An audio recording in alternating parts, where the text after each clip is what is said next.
বন্ধুরা, আশা করি সবাই খুব ভালো আছেন। নতুন একটি বেড়ানোর ভিডিওতে আপনাদের স্বাগত জানাই। এখানে আজকে দেখাবো গঙ্গাসাগর ভ্রমণ কিভাবে করবেন, কোথায় থাকবেন, কি খাবেন এবং কোথায় খাবেন, কিভাবে যাবেন, সব তথ্য। তো ভিডিওটি সম্পূর্ণ দেখতে থাকুন, স্কিপ না করে। গঙ্গাসাগর আপনারা দুভাবে যেতে পারেন। প্রথমে শিয়ালদা থেকে নামখানা লোকাল ধরে কাকদ্বীপে নেমে সেখান থেকে লট 8 ঘাট থেকে ভেসেলে যাত্রা করে আপনারা পৌঁছে যান কচুবেড়িয়া ঘাট। সেই কচুবেড়িয়া ঘাট থেকে টোটো বা অটো করে চলে যান গঙ্গাসাগর।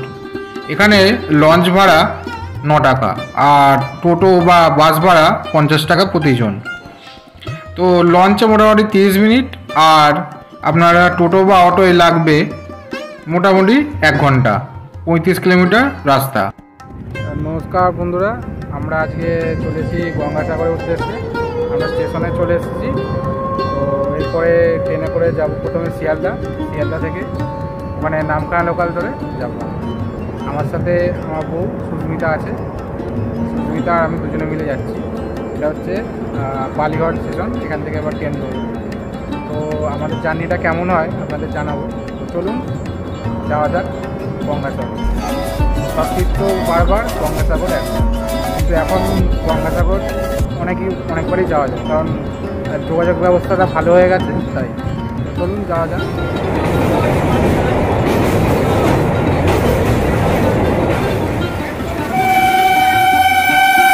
আর একভাবে গঙ্গাসাগর আপনারা যেতে পারেন। প্রথমে আপনারা শিয়ালদা থেকে নামখানা পৌঁছে যান এবং নামখানা থেকে টোটো করে এখানকার যে হাতানিয়া দোয়ানিয়া ঘাট সেখানে পৌঁছে যান। সেখানে আপনারা যে লঞ্চ আছে সেই লঞ্চের টিকিট কাটুন 40 টাকা প্রতিজন, এবং সেখান থেকে আপনারা বেনুবন ঘাটে পৌঁছে যান প্রায় 1 ঘন্টা 10 মিনিটের সমুদ্র যাত্রা করতে করতে। এখানে সমুদ্র ও গঙ্গাসাগরের মিলনস্থল আপনারা দেখতে পাবেন। ট্রেনের টাইমিং এবং লঞ্চের টাইমিং আমি দিয়ে দিলাম, দেখে নিতে পারেন। আমরা এখন শিয়ালদা স্টেশনে এসে পৌঁছালাম। কানপুরি লোকাল ধরে এই স্টেশনের ট্রেন দিতে, আর এরপরে যে নামখানা লোকাল সেটা ধরবো, সেটা সাউথ সেখানে যেতে হবে। তো সুস্মিতা, আজকে ট্রেন জার্নিটা কেমন লাগছে? তো আজকে তাহলে বেরিয়ে যাওয়া হবে তো নাকি গঙ্গাসাগরে কী করবো ভাবছো? গঙ্গাসাগরে কী করবো ভাবছো? আমরা এখন গঙ্গাসাগরের উদ্দেশ্যে নামখানা লোকালে উঠবো। এটা হচ্ছে নামখানা লোকাল। সুস্মিতা এখন দাঁড়িয়ে আছে উঠবে বলে ট্রেনে। তো ট্রেনে ওঠা যাক, চলুন। আর সেই গঙ্গাসাগর যেটা সবাই যেতে চায়, সেই গঙ্গাসাগরে এখন যাচ্ছি এই ট্রেনে করে। চলুন যাওয়া যাক।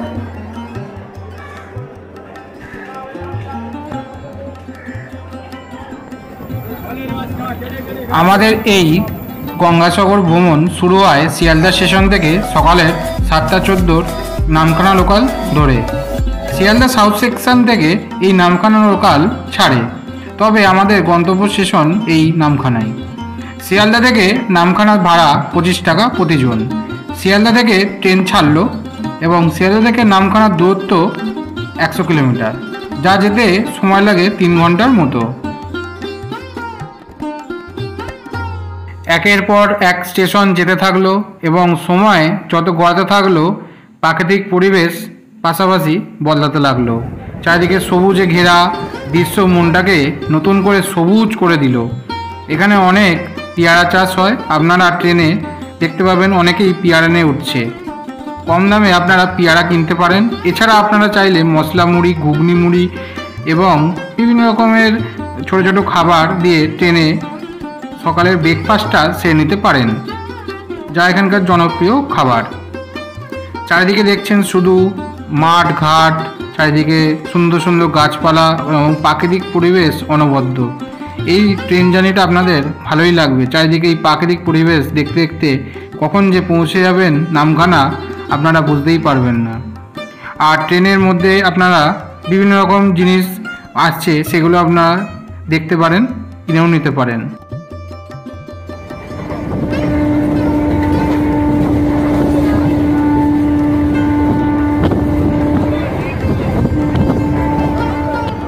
শিয়ালদা সাউথ ডিভিশনে আমি একা বিক্রি করি। দ্বিতীয় করে দেখতে দেখতে আমরা এসে পৌঁছালাম কাকদ্বীপ স্টেশনে। কাকদ্বীপ স্টেশন থেকেও আপনারা গঙ্গাসাগর যেতে পারেন। এখান থেকে আপনারা টোটো করে চলে যেতে পারেন লট 8 ঘাট, সেখান থেকে লঞ্চ পার হয়ে কচুবেড়িয়া ঘাট, সেখান থেকে আপনারা টোটো বা অটো করে চলে যেতে পারেন। এই পরেই কিছু দূর পরেই পড়বে হচ্ছে নামখানা, আর কিছুক্ষণ মধ্যেই আমরা পৌঁছাবো নামখানা। তো আমার এই ভিডিওটি সবাই দেখতে থাকুন এবং গঙ্গাসাগরের এই যে ভিডিওটি আপনারা উপভোগ করতে থাকুন। আর ভগবান সুমন চ্যানেলে নতুন বন্ধুরা চ্যানেলটিকে সাবস্ক্রাইব করে দেবেন এবং বেল আইকনটি প্রেস করে দেবেন পরবর্তী ভিডিওগুলো বিনামূল্যে পাওয়ার জন্য।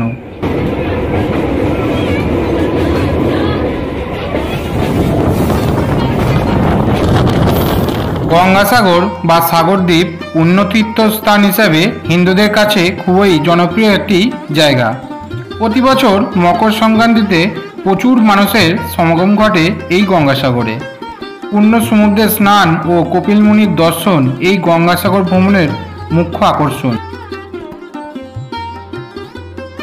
যে সকল যাত্রীরা গঙ্গাসাগর কাকদ্বীপে যাবেন সেই সকল যাত্রীরা আপনারা লট 8 ঘাটে যে টাইম টেবিল আগে থেকে দেখে নেবেন, কারণ অনেক সময় ভাটার জন্য এখানকার এই পরিষেবা বন্ধ থাকে।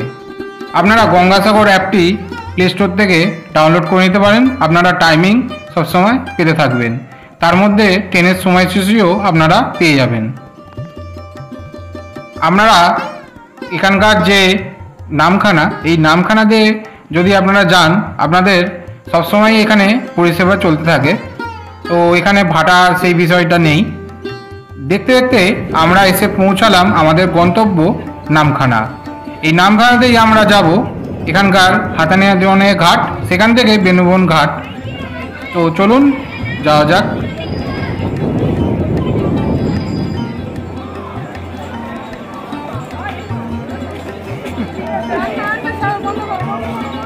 আমরা এখন নামখানা এসে পৌঁছালাম। তো ট্রেনটা দাঁড়িয়ে রয়েছে নামখানা এসে। তো এরপরে আমরা এখান থেকে ঘাটে যাব, এই হাতানিয়া দোয়ানিয়া ঘাটে, সেখান থেকে লঞ্চে করে আমরা যাব গঙ্গাসাগর। তো আমি আর সুস্মিতা এবারে ঘাটের উদ্দেশ্যে যাচ্ছি, এখান থেকে টোটো ধরে যাব। তো টোটো ভাড়া মোটামুটি 10-15 টাকা নেবে।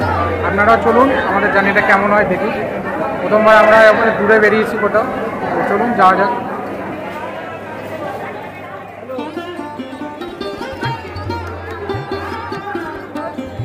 পৌঁছালাম নামখানা স্টেশন। স্টেশনে এসে মনটা ভালো হয়ে গেল, কারণ নতুন একটা জায়গায় যাচ্ছি বলে।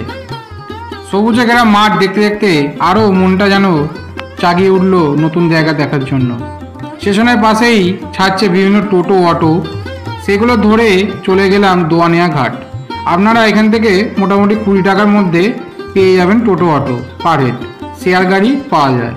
আপনারা এখান থেকে ঘাটে চলে যাবেন, সেখান থেকে আপনারা 11:30-এ লঞ্চ পাবেন যদি আপনারা সকালের ট্রেনটা ধরেন।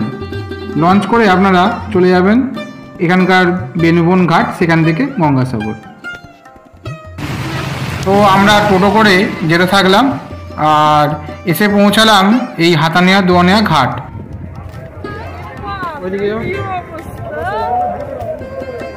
এই ঘাটে এলে আপনারা দেখতে পাবেন বিভিন্ন মৎস্যজীবীরা মাছ ধরতে যাচ্ছে এবং ট্রলার থেকে মাছ এখানে নামানো হয়, পারলে আমরা মাছও কিনতে পারেন।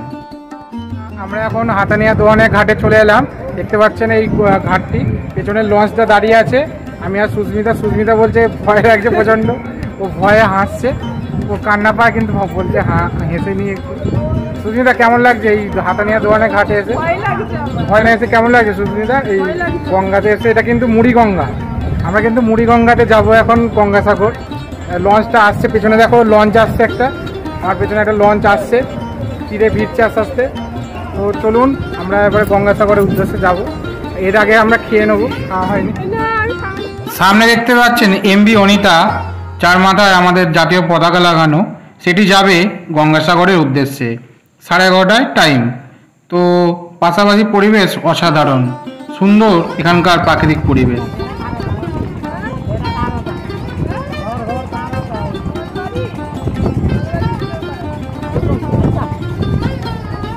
হুগলি হুগলি। হ্যাঁ, তো আমরা এই লঞ্চটা করে যাব। দেখতে পাচ্ছেন পেছনেই লঞ্চটা দাঁড়িয়ে রয়েছে। এটা গঙ্গাসাগরের উদ্দেশ্যে যাবে। তো এটা 11টায় ছাড়বে। তো এটা প্রায় 40 থেকে 50 মিনিট লাগবে যেতে ঘাটে। সেখান থেকে আবার টোটো করে যেতে হবে গঙ্গাসাগর। সুস্মিতা, তাহলে জার্নিটা কেমন লাগছে আজকে? ভালোই লেগেছে। এই প্রথমবার। কোথায় যাচ্ছ তাহলে আজকে? গঙ্গাসাগরে স্নান করবে তো নাকি গিয়ে? তা এখন তাহলে একটু খাওয়া দাওয়া হয়ে যাক। খিদে পাচ্ছে, পেটে তো দন মারছে, পেটে চুহা চুহা দরকার।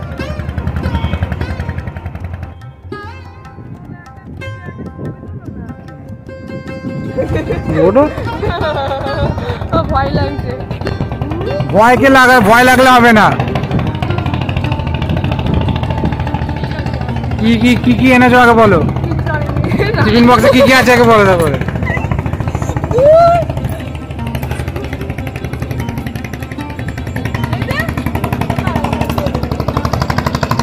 এখানে যে ট্রলারগুলো দেখতে পাচ্ছেন, এগুলো মাছ সমুদ্রে গিয়ে মাছ ধরতে যায়।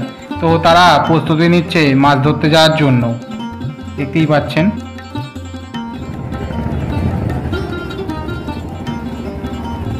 আমরা এখন চলেছি গঙ্গাসাগর। কত সুন্দর ওয়েদার, দারুণ ওয়েদার লাগছে। দেখতে পাচ্ছেন এদিকে আমাদের মুড়িগঙ্গা। এই গঙ্গা পথেই আমরা যাবো মুড়িগঙ্গা হয়ে। খুব সুন্দর এখানে গঙ্গাটা। আপনারাও আসবেন এইখানে গঙ্গাসাগর, ভালো লাগবে আশা করি। তো দেখতে পাচ্ছেন এখানে লঞ্চগুলো দাঁড়িয়ে রয়েছে।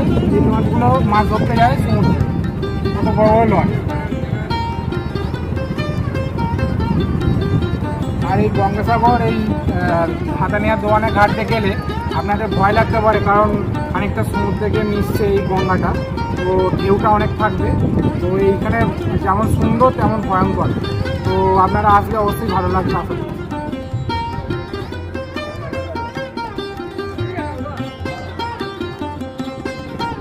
হাতানিয়া দোয়ানে ঘাট থেকে আমাদের এই যাত্রাটা শুরু হলো। নদীটি হুগলি নদীর ভাগ। এই নদীর স্থানীয় নাম মুড়িগঙ্গা। এই মুড়িগঙ্গা দিয়ে আমরা চলেছি গঙ্গাসাগরের উদ্দেশ্যে। পথে সুন্দর দৃশ্য আপনার মন ভালো করবেই, কারণ এখানে সমুদ্রের সঙ্গে অনেকটা মেশার জন্য প্রচুর ঢেউ থাকে। দেখতে দেখতে চলুন এবং প্রকৃতি এনজয় করতে থাকুন। সাদা সাদা তুলোর মতো হালকা হালকা মেঘ ভেসে চলেছে, ভটভট করে চলেছে এই ট্রলার। এই মুড়িগঙ্গায় অসংখ্য নৌকা ট্রলার চলছিল, কেউ কেউ মাছ ধরতে যাবে বলে।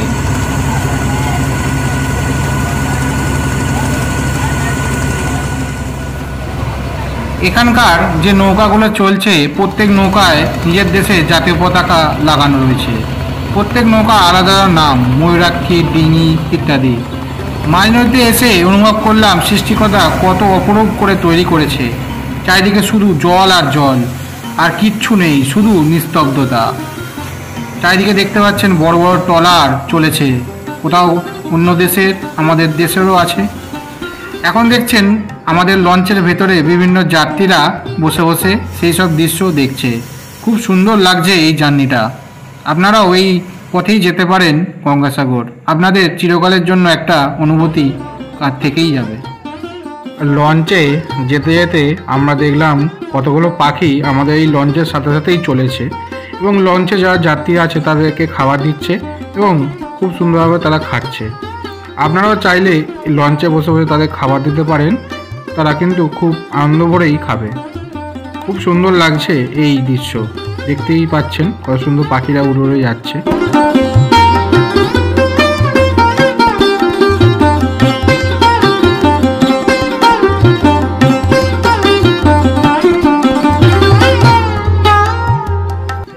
লঞ্চে চলেছি এগিয়ে।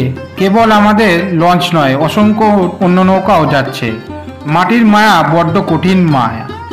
আমি তাই তাকিয়ে আছি তীরে, নদী তখন তার পার ভাঙছে।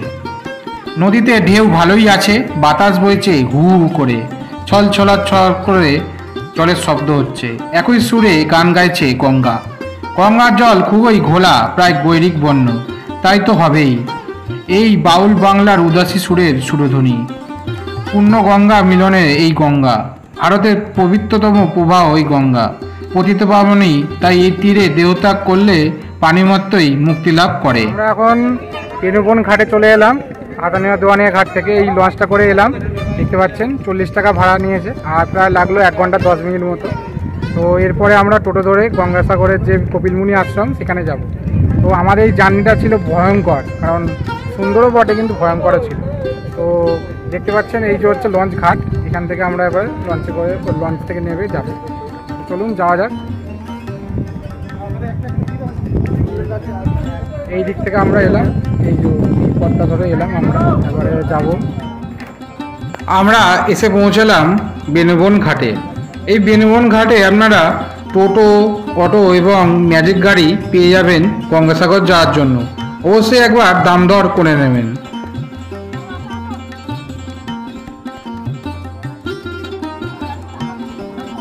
এখন লঞ্চ থেকে নামলাম, এবার যাবো হচ্ছে গঙ্গাসাগর কপিলমুনি আশ্রম। তো চলুন যাওয়া যাক, যে জার্নিটা কেমন হয় দেখাবো আপনাদের। আমরা দুজনে এখন হাঁটতে হাঁটতে চলেছি, টোটো ধরবো। তো সুস্মিতা, কেমন লাগলো এই সমুদ্র জার্নিটা? ভয়ঙ্কর। ভয়ঙ্কর, হাতে নিয়ে ঘুরে খুব সুন্দর, খুব সুন্দর লাগছিল। এখানে একটা মূর্তি আছে দেখতে পাচ্ছেন।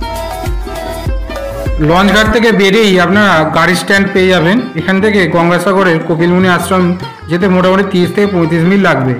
ভাড়া পড়বে 50 টাকা প্রতিজন। তো আপনারা অবশ্যই একবার দাম দর করে নেবেন।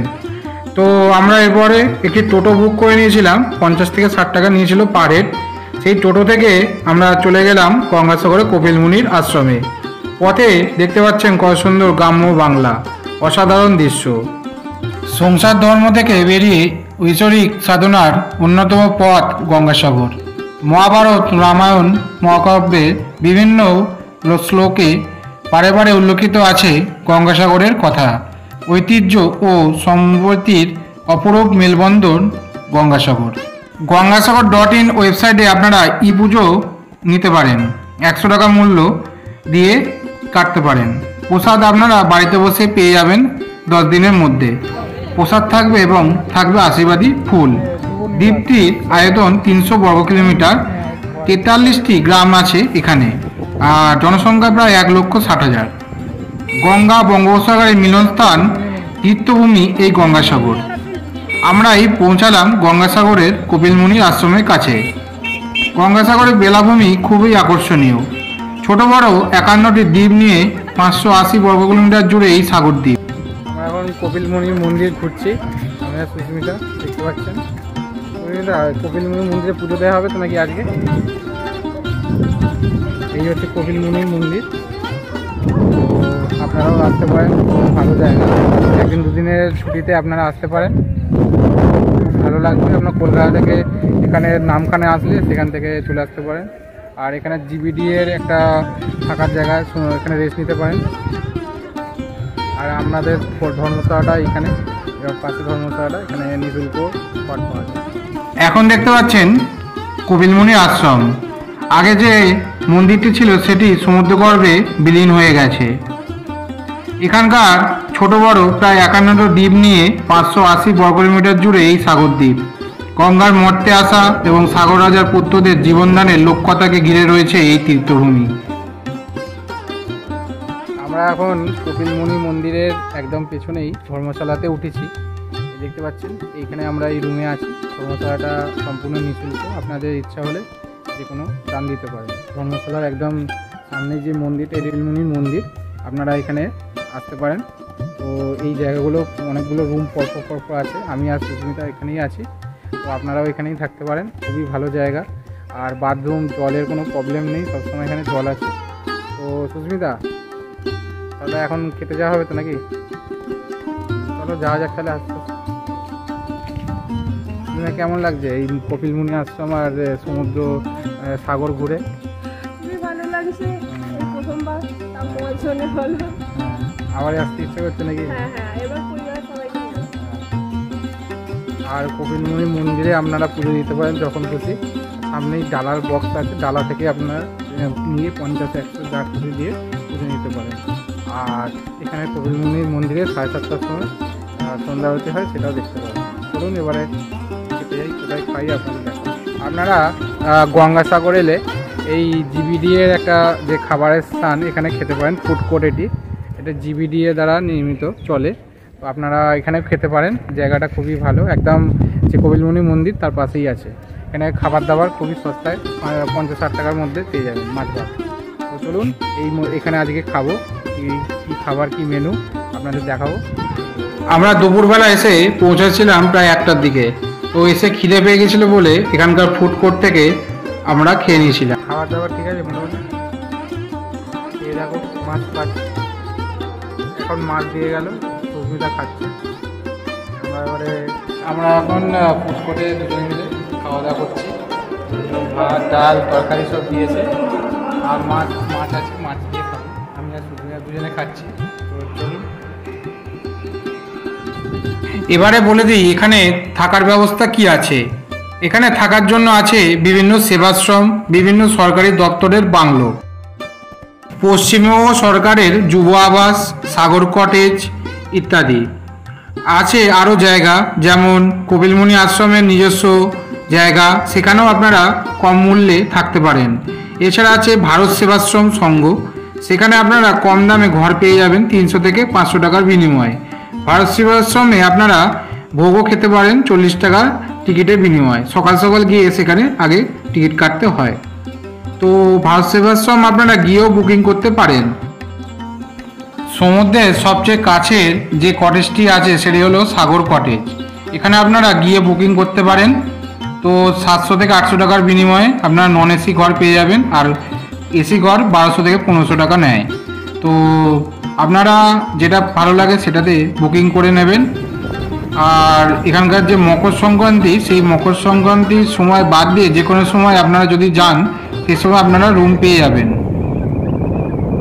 দুপুরবেলা আপনারা একটু রেস্ট নিয়ে পৌঁছে যান বিকেল সমুদ্র তটে, আপনাদের মনটা আরও ভালো হয়ে যাবে। আমরা এখন সমুদ্র সৈকতে রয়েছি, এই যে গঙ্গাসাগরে।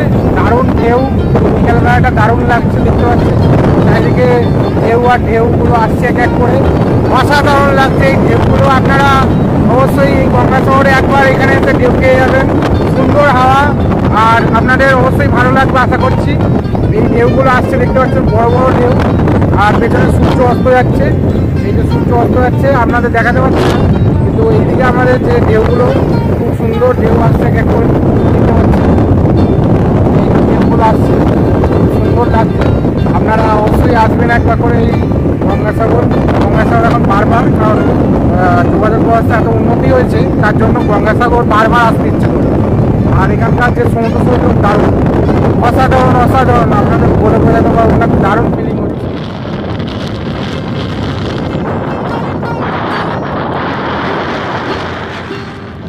মানব জীবনে সাংসারিক ঝামেলা থেকে মুক্তি পেতে 2-1 দিনের জন্য আপনারা এই গঙ্গাসাগরে ঘুরে যেতেই পারেন। মনটা একটু হালকা হয়ে যাবে এই সমুদ্র তটে এলে। এখন আপনারা দেখতে পাচ্ছেন কপিলমুনি মন্দিরে সন্ধ্যারতি। প্রত্যেক দিন সন্ধ্যে 6:30 নাগাদ এই সন্ধ্যারতি হয়। আপনারা এই সন্ধ্যারতিটা মিস করবেন না গঙ্গাসাগরে এলে, খুবই ভালো লাগবে আপনাদের এই আরতিটা দেখতে। তো এই আরতি দেখতে দেখতে একটি অতীতের পৌরাণিক গল্প যা এই গঙ্গাসাগরের সঙ্গে যুক্ত রয়েছে সেই গল্পটা আপনাদের শুনিয়ে দিই। পুরাণ মতে এই গঙ্গাসাগরের সমুদ্রের ধারে ছিল ভগবান কপিল মুনির আশ্রম, যাকে ভগবান বিষ্ণুর পরম ভক্ত বলে মানা হয়। সেই সময় রাজা সাগর অশ্বমেধ যজ্ঞ করবেন বলে তার ঘোড়াদের সব স্থানে পাঠান, এবং ইতিমধ্যে রাজা সাগর 99 বার অশ্বমেধ যজ্ঞ করে ফেলেছিলেন। এটি ছিল তার 100তম যজ্ঞের প্রস্তুতি। এই দেখে দেবরাজ ইন্দ্র খুবই ঈর্ষা বোধ করেন এবং যজ্ঞের ঘোড়াকে চুরি করে এই কপিল মুনির আশ্রমে বেঁধে রেখে গেছিলেন। সাগর রাজার 60,000 পুত্র এই ঘোড়াদের খুঁজতে খুঁজতে অবশেষে এই কপিল মুনির আশ্রমে উপস্থিত হয় এবং এখানে সেই ঘোড়াকে দেখতে পায়। তখন তারা কপিল মুনিকে চোর অপবাদ দেয়, সেই সাথে কপিল মুনিকে বাজে বাক্যবাণে বিদ্ধ করে। কপিল মুনি এই বিষয়ে কিছুই জানতেন না, তাই তিনি ক্রোধ সম্বরণ না করতে পেরে এই 60,000 পুত্রকে ভস্ম করে দেন এবং তাদের আত্মাকে নিক্ষেপ করেন নরকে। এরপর সাগর রাজার জীবিত এক পৌত্র অংশুমান এসে কপিল মুনিকে অনুরোধ করেন যেন সাগর রাজার 60,000 পুত্রের প্রাণ ফিরিয়ে দেন। তখন কপিল মুনি বলেন, গঙ্গাকে স্বর্গ থেকে নেমে এসে তাদের ভস্ম স্পর্শ করলে তারা প্রাণ ফিরে পাবে এবং মুক্তি পাবে। এরপর আগে পরে রাজার বংশধর রাজা ভগীরথ তপস্যা করে গঙ্গাকে স্বর্গ থেকে নামিয়ে পথ দেখিয়ে এই স্থানের উপর দিয়ে নিয়ে যায় এবং সাগরে প্রেরণ করেন। গঙ্গার জলে স্পর্শে 60,000 পুত্রের মুক্তি হয় এবং তাদের স্বর্গলাভ হয়। এই বিশেষ মুহূর্তকে মকর সংক্রান্তি হিসেবে পালন করা হয়। এই বিশেষ সময়ে সারা দেশ থেকে বহু ভক্তের সমাগম হয় এবং গঙ্গাসাগরে বহু লোক এখানে এসে স্নান করে। বলা হয় নাকি গঙ্গাসাগরে এসে স্নান করলে সব পাপ ধুয়ে মুছে যায়, তাই অনেকে এসে এখানে পুণ্যতিথিতে স্নান করেন। এখন আমরা সমুদ্রের যে স্থানে সবাই স্নান করে সেখানে যাচ্ছি। রাস্তায় পড়লো কিছু দোকান। এই দোকানগুলোয় বিভিন্ন সামগ্রী খুবই কম দামে বিক্রি হয়। আপনারা এখান থেকে চাইলে দরদাম করে কিছু জিনিস আপনারা স্মৃতি হিসাবে বাড়ির জন্য নিয়ে যেতে পারেন। খুবই সুন্দর এইসব জিনিসগুলো। শঙ্খ আছে, শাঁখা আছে, বিভিন্ন জিনিস আপনারা সংগ্রহ করতে পারেন।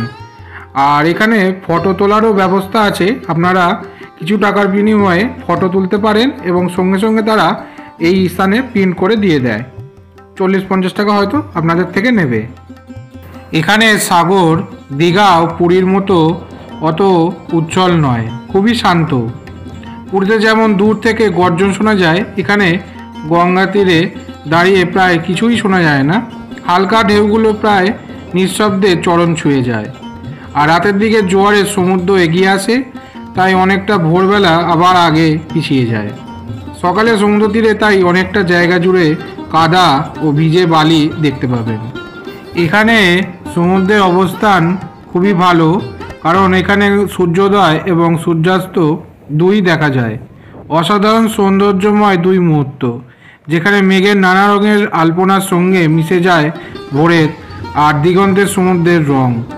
সূর্যোদয়ের পরে সমুদ্র তটে আগমন ঘটে পূজারের, সঙ্গে শিবলিঙ্গ থাকে পূজার উপকরণ।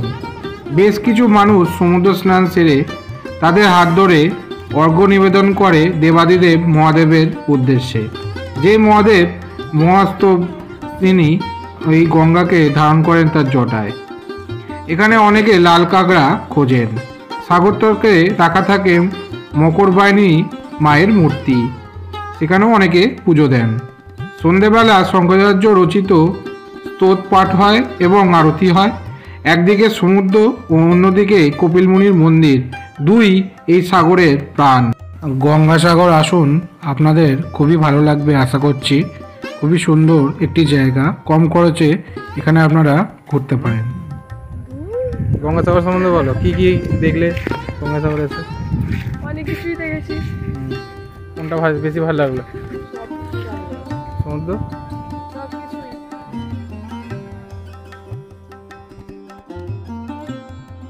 গঙ্গাসাগরের একরাত স্মৃতি নিয়ে এবারে ফেরার পালা।